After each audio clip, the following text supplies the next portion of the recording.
Good evening, everybody. Welcome to the Pits of Motor Chaos. This show's Dave. I got line special guest, Extreme Pro Mod driver, Mick Snyder. How you doing, Mick? Not too bad. So you've been okay throughout this COVID-19 crazy year? Yeah, it's been a little while. I mean, obviously the kids have been home more than what we used to, but yeah, it's not bad. Business is still going pretty good. A little slow, but not as bad as what I expected. So. Yeah. Have you lost a lot of races from the COVID-19 so far? Yeah, they just keep canceling, but I mean, I don't know. It's been a strange year, so. Now, how many events have you done this year? I personally have done none. And somewhere in the middle of this mess, I sold my car, so it looks like I'll be waiting a little bit longer. I got a guy from Illinois, his car's down here, so I'm going to take this for a ride here in a couple weeks. But yeah, as far as riding my own car, probably not this year. We'll see. All right. Okay, so now, Mick, when did you start your drag racing career? Let's see, 94. And what made you want to get into drag racing? Basically, my dad kind of got me through that direction. So we were racing go-karts. I mean, they had me racing grass-stricken snowmobiles when I was 3. Then we started racing go-karts. So that was probably 8, 9, something like that. And then in 92, when the Junior Dragsters came out, and went to US Nationals and saw that. And I was like, hey, you want to do that? She was always a drag race. And I was like, well, I don't know. They were kind of slow, and as I raced go-kart, it was turning faster than that. And Dad's like, yours won't go that slow. I'm like, all right, let's do it. So that's how the Junior Dragster thing started. So how many years did you do the Junior Dragster? So we did juniors until 97, I think. Won a few championships. Back then it was 660 Top Guns. And then the weekend I turned 16, I raced down in, I don't know that place called. Whatever. It was an IHRA national event. We went and raced that thing. I got to drive Quick Rod. Then Dad and I were sharing a car. Wow. Did that for a couple of years, and then Dad got the dragster. So he was racing the blown small block dragster in a class that IHRA had back then. It was called Super Eliminator. They changed the name to Pro Outlaw. He won the championship in 99. I took over driving after that. And drove that for a year. They canceled the class. Went to Alcohol Dragster, Alcohol Funny Car. Few championships in that, in the Pro Extreme deal, and Top Sportsman. Now, yeah, that's pretty much where we're at now. So, that's 27 years in a nutshell. Now, after all these years, what still keeps you passionate about drag racing? I guess it's just the speed and the challenge. I mean, you no matter how much you work at it, or how much you do, or how much you try, or whatever, there's always, I want to go faster. I want to go faster. I want to be more consistent. There's always something driving you that wants, something you can improve on. It's a neat thing that you're never perfect at it, which is probably a good thing. What do you enjoy most about being a drag racer? Oh, I like tuning actually. I like driving. Probably burnouts and the shutdown are the most fun. There's something about when this car doesn't do what it's supposed to. You got to get down the track. It's kind of fun too.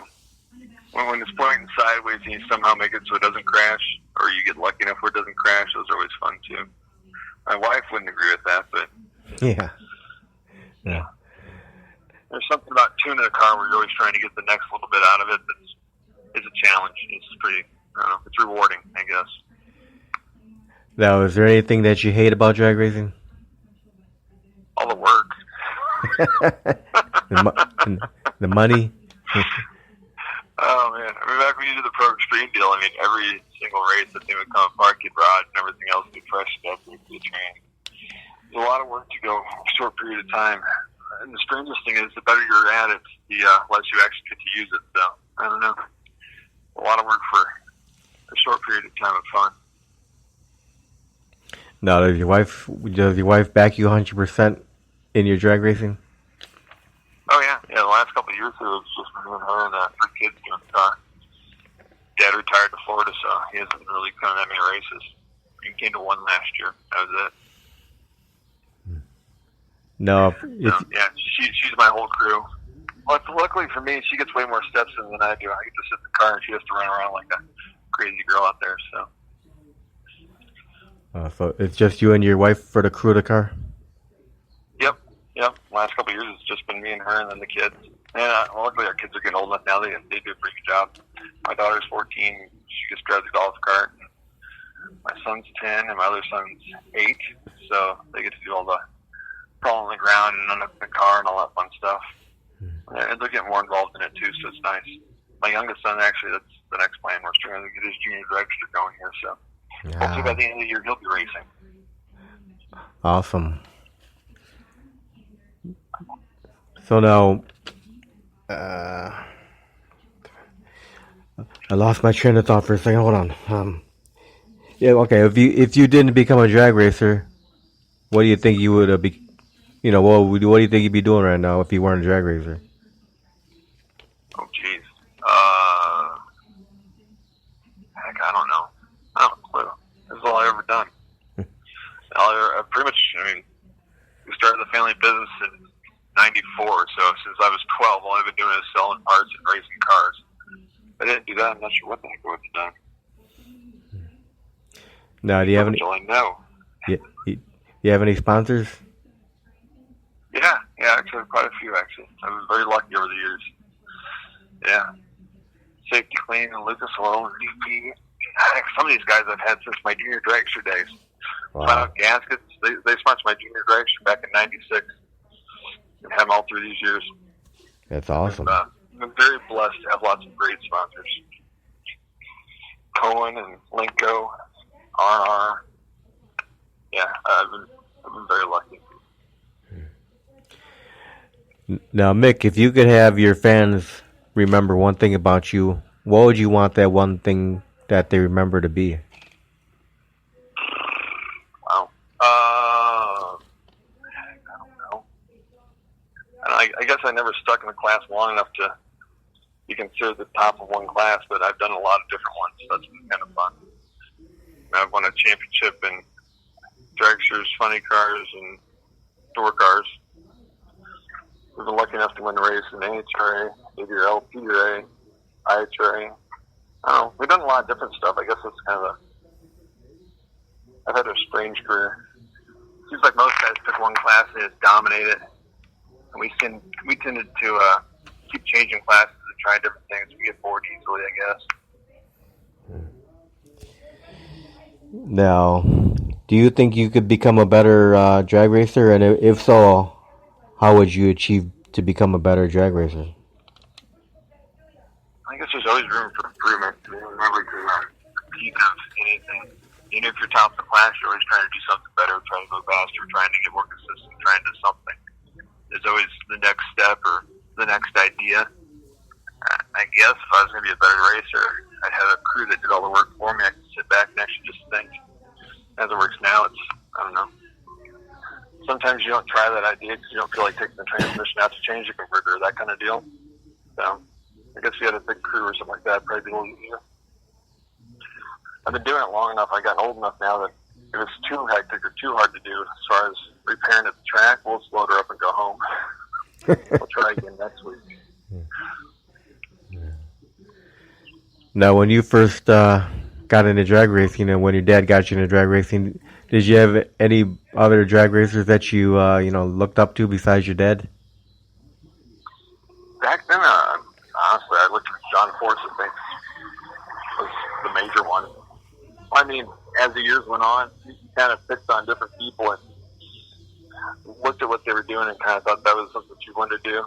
And Von Smith, when he was dominating the IHRA funny car, that was pretty badass. That made me want to drive a funny car. Dave Price and them, when they were doing the same class as Dad back at the dragster deal, that kind of made me went to the dragster thing. Scotty Stillings back when I was racing Super Comp and Quick Rod, he was dominating. decided maybe you want to go that direction. I don't know. It's just you kind of look at the classes that you want to try to next, and you start looking at drivers and that kind of stuff who was doing really good, and looking at how they were doing it, and it made you look up to them. I mean, look at Jason Scruggs and his dad when they were doing folk string, that kind of stuff. That was made you want to go do that. I don't know. I guess it's just different classes kind of made you want to go that direction with the different people who were driving them. So what's the fastest pass you've made in Extreme Pro Mod? Oh, shoot. I think 356 or 7 back then, I want to say. It was like, I want to say 212. You remember what track that was at? I guess Rockingham. I don't really know, though. Now, do you have any favorite tracks to race on? I think our favorite track's actually Bowling Green. As far as like just the rolling hills and how pretty it is. That family just takes care of that track. Like it's a cool facility. Bristol's a cool one. Our newest track that we started racing at down here, Extreme Raceway. I race there all the time. It's just looking Taj Mahal, a concrete palace. Near the pits are concrete, tracks concrete, pits concrete. It's gorgeous. It makes life easier. You don't have to push so hard when you get out of the pits. You can either one finger it. I think Vegas is pretty cool. I don't know. If I had to pick just one, it'd be Bowling Green. We've done pretty good there. We've also broke a bunch of shit there, but yeah. We've won little Wallies there at the divisional, and we've also went home with none of the motors left, so it's been a good run. So how was your first time experience going down the track in Extreme Pro Mod? Not very good. Very testing of Valdosta, the very first pass I ran the wall. Wow. Yeah. It was a humbling experience to say the least. You go from winning division championships in AHRA with a funding car and first pass and a flipping door car, you're on the wall. It was good though, because I mean all the sponsors got a lot of ink out of it. The backside of the car was about all that was left. So NGK thought that was pretty cool, and Lucas Oil, because the backside of the car was about all that you could see. Yeah, I was borrowing the car from Scruggs, so that made it even worse. Yeah. So, he gave me a perfectly good Tiny Mooney car, and I wrecked it, and then Garrett fixed it for me. Took off a couple races, and they're back by mid-season. I actually ended up winning a race that year, and that was Norwalk. Wow, that's crazy, man. Yeah, that was 2010, I think? Yeah. No, what? People ask, like, when you go to the track and stuff, they're like, oh, have you ever wrecked? You start counting fingers. They're like, what are you doing? I'm like, I'm trying to figure out how many. If you make as many passes as I have over the years, you're going to wreck a few. Most weren't my fault, but a couple were. Yeah. Well, knock on wood, you won't have no more accidents. Yeah, I hope not. If I do now, my wife would probably kill me. Most of them were younger. I was a little younger and dumber. I'd like to think I got a little wiser, but we'll see. Time will tell. Yeah, you're supposed to learn from your mistakes, right? Exactly. Yep. That's what they say. No. Now, when you're out on the track, Mick, do you have any pre-race rituals or superstitions at all? Not really. I mean, I don't know. I always have the car the same way as, boots, jacket, that kind of stuff. But I don't know if that's superstitious or just routine, because otherwise I'll forget something. But I don't know. Before I get on the track, I always pray. Straight, safe, and smooth. Don't necessarily pray that it goes fast, but just pray that we make it down, don't hurt nothing. We always figured it's a good race if it came home and it's still shiny.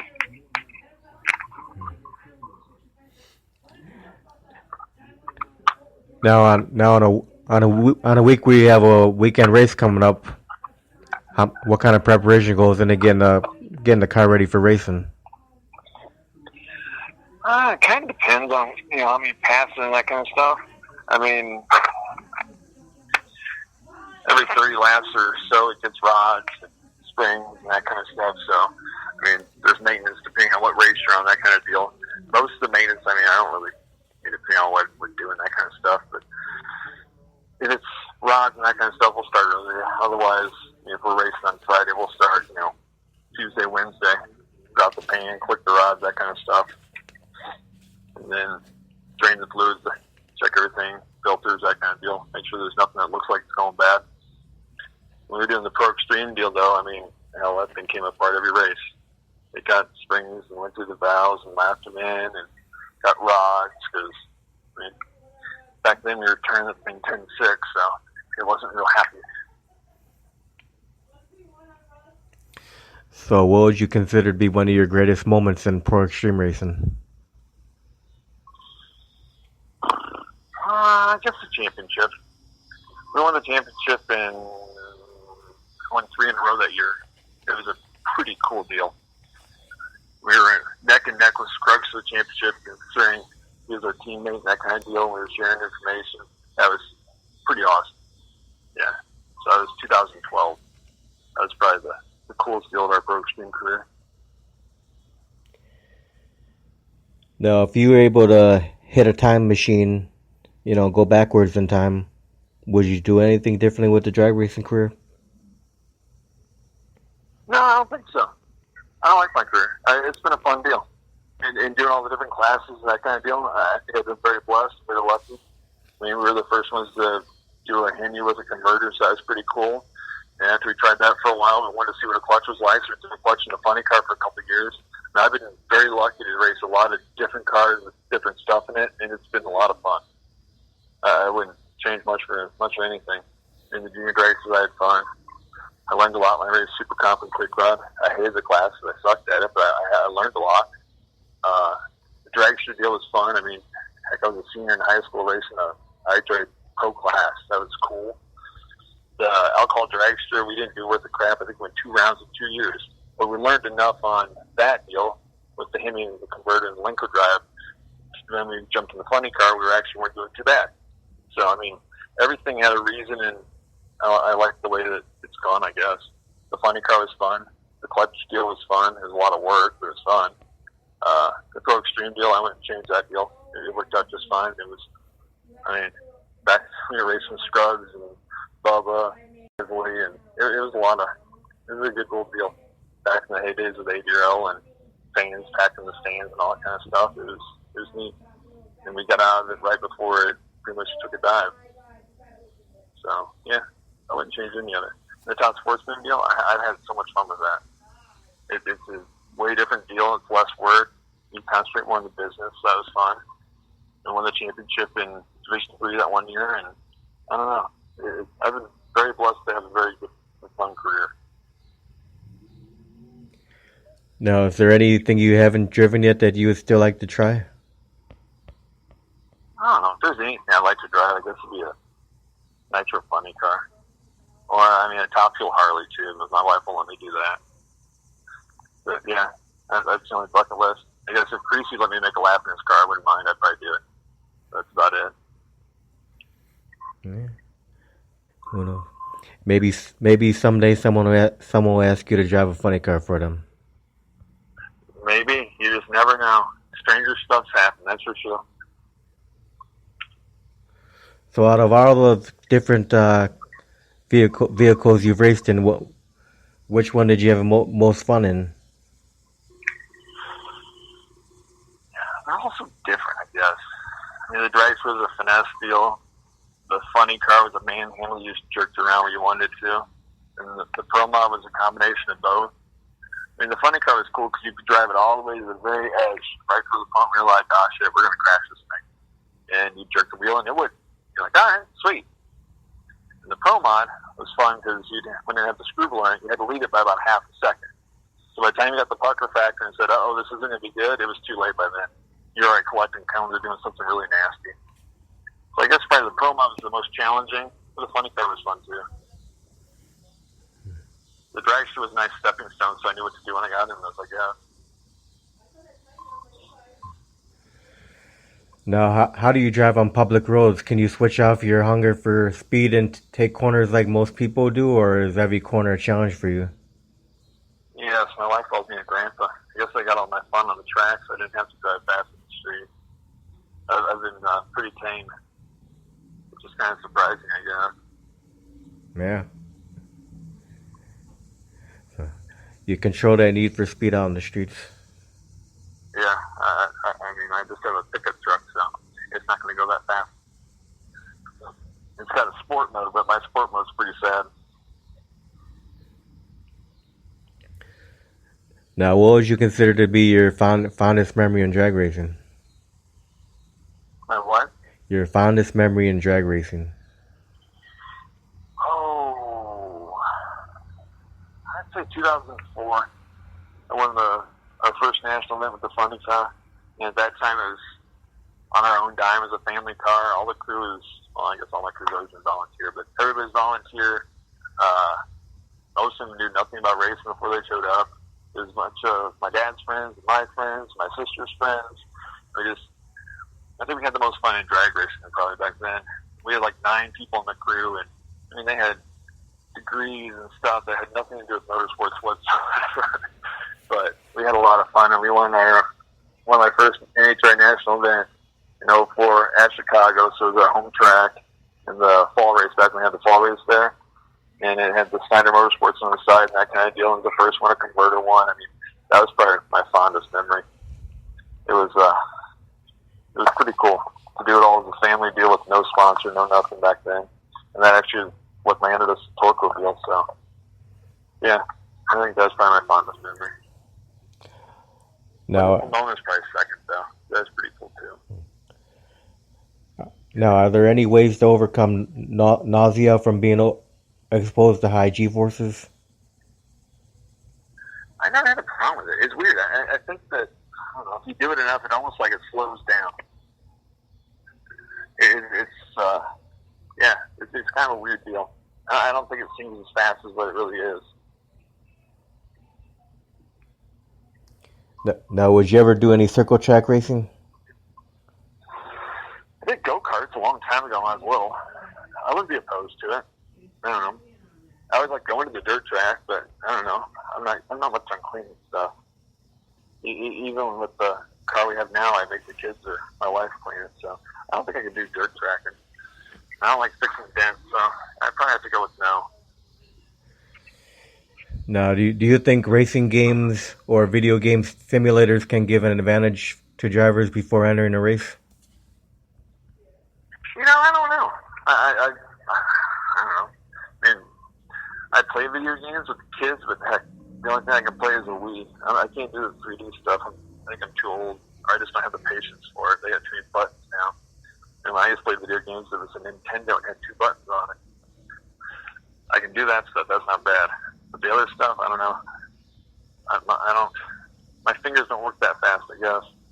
If I had a foot pedal and some finger pedals, maybe I could do it. But that'd be about it.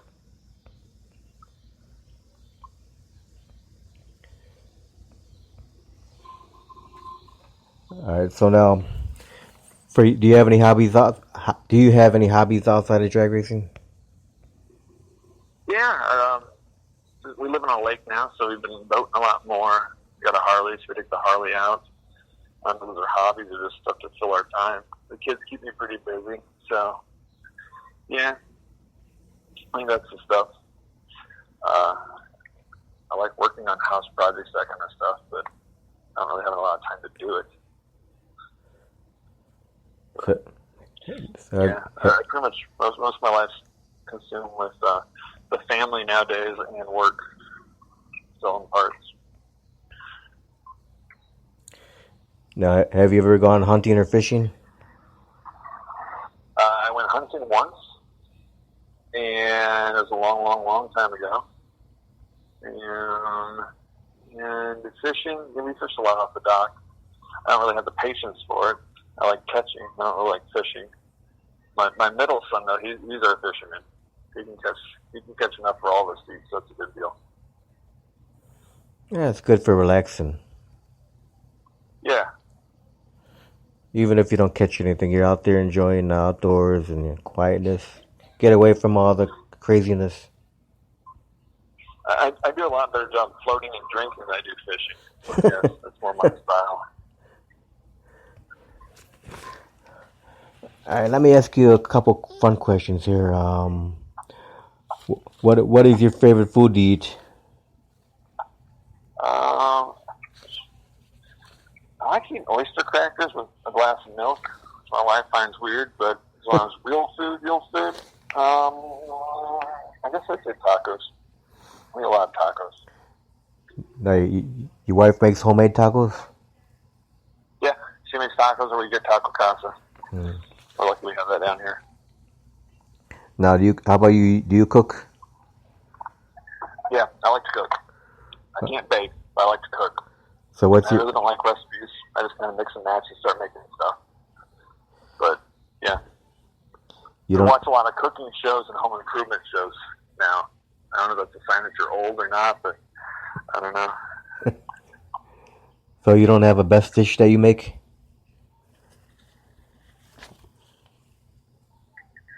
No, not really. How about your wife? What's your favorite dish that she makes? She makes all kinds of fun stuff. But, she makes this stuff called dog food. That's probably my favorite. I always make that for my birthdays and that kind of stuff.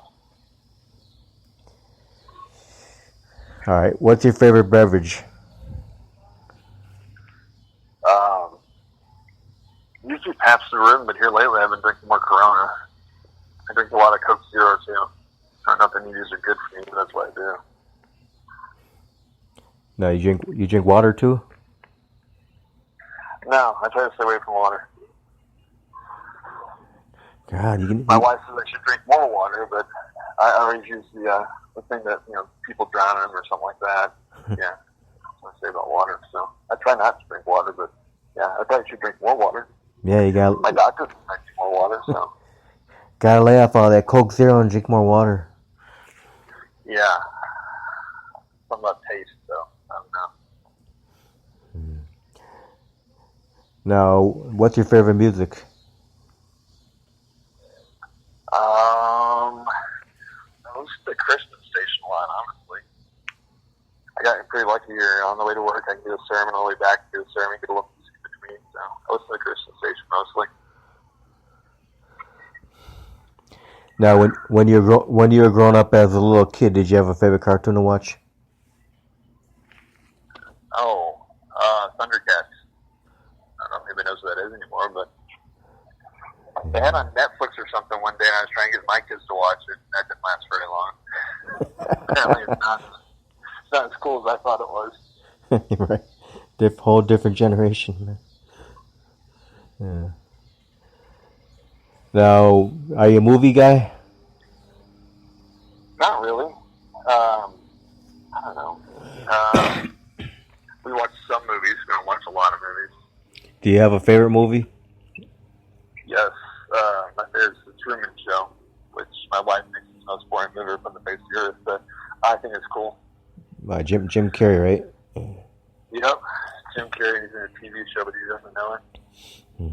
Sometimes when my wife feels like that, you just kind of wonder what the heck's going on. Now, when you're at the track for a day of racing, Mick, what's your eating habits? Do you eat regular or eat lightly and wait till the races are done? I don't eat anything. I wait till the races are done. Wow, your wife don't make you eat anything? No. I've been this way since the beginning of time. It can't change me now. Even now, I very seldom go have lunch. I normally skip lunch. I try to get more shit done. Can't waste an hour going to have lunch. Now, do you have a most embarrassing moment on the track that you can remember? Yeah. When I was getting my funny car license, my alcohol funny car license. First pass went fine. I went to the right, and I didn't realize how much you had to actually turn the wheel in a funny car compared to the extra. Well, the next pass, the car was originally built for Von Smith. It was his old car. The kill switch was like basically underneath your right, like elbow, way over there, and it had a handbrake in it. Well, this thing got stuck in reverse, and it hit carb brakes. It wasn't hot enough yet. Whatever else. Well, and needless to say, I ended up backing over Steve Spiece's golf cart before I got the thing turned off. He was the next car to go. So, yeah, that was pretty embarrassing. As it turned out, I made Steve sign my alcohol funny car license, too. Really? Funny. I walked over and like, hey, you sign my license? He goes, you backed up my golf cart. I'm like, no, you threw a motor at me in Rockingham one year. Good call. All right, fine. Wow. He signed away. Wow. That's crazy. Yeah. Well, if you do it long enough, you'll do a lot of dumb things. As it turns out, the kill switch shouldn't have been there to start with, and carbon brakes and a handbrake over there. I mean, everything was just all set up wrong. We learned, though. That's how you learn. Do dumb things or do something wrong or find the things that are at fault or the things that make everything more user-friendly and fix it. So now, Mick, if you and the family have time to go on a vacation, what's your favorite vacation getaway? I like hiking. If I could pick anywhere to go, I'd go Tennessee. Go to Smoky Mountains, go hiking there. But normally when we go on vacation, we go down to Florida because that's where my parents live now. We go see them. Because all the rest of my family likes to go to the beach and sunny weather. They're not much into my hiking idea. But I'm working on them. Last week it was 100 whatever here. I got to go on the bike trail, so we'll get there. Now, if someone were to come up to you and give you $500 million and they said, Mick, I want you to build a brand new drag race track somewhere, where would you consider building a new track at, and what kind of features would you want to put into that new track? Oh, goodness. I don't want a track. I give it $1 million back. Let me invest it. I just go give it to Clyde. You can make XRP even better, but I don't know what else. I don't even know what to spend it on now. It's so nice.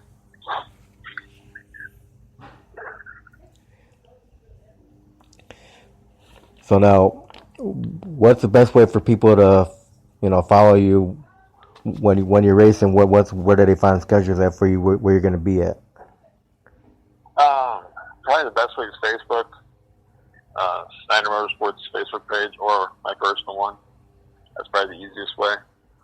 I also have Instagram. I've been playing with that more than I have Facebook here lately. But the website too, SnyderMotorsports.com. That has all that stuff on there. It needs to be updated a little bit here. Our schedule's changed, but yeah, it's all there. Awesome. Well, Mick, I want to thank you very much for taking the time to do the interview. Thanks for having me. Oh, no problem. We'll do another one in the future. You have any final words or shout-outs, any kind of stuff like that before we close up? Oh, I think I'm good. I think that's pretty much it. Sounds good. Well, whenever you do start racing again, I wish you the best of luck. Thank you, sir. I appreciate it. And you have a great night. Thanks, you too. All right, bye.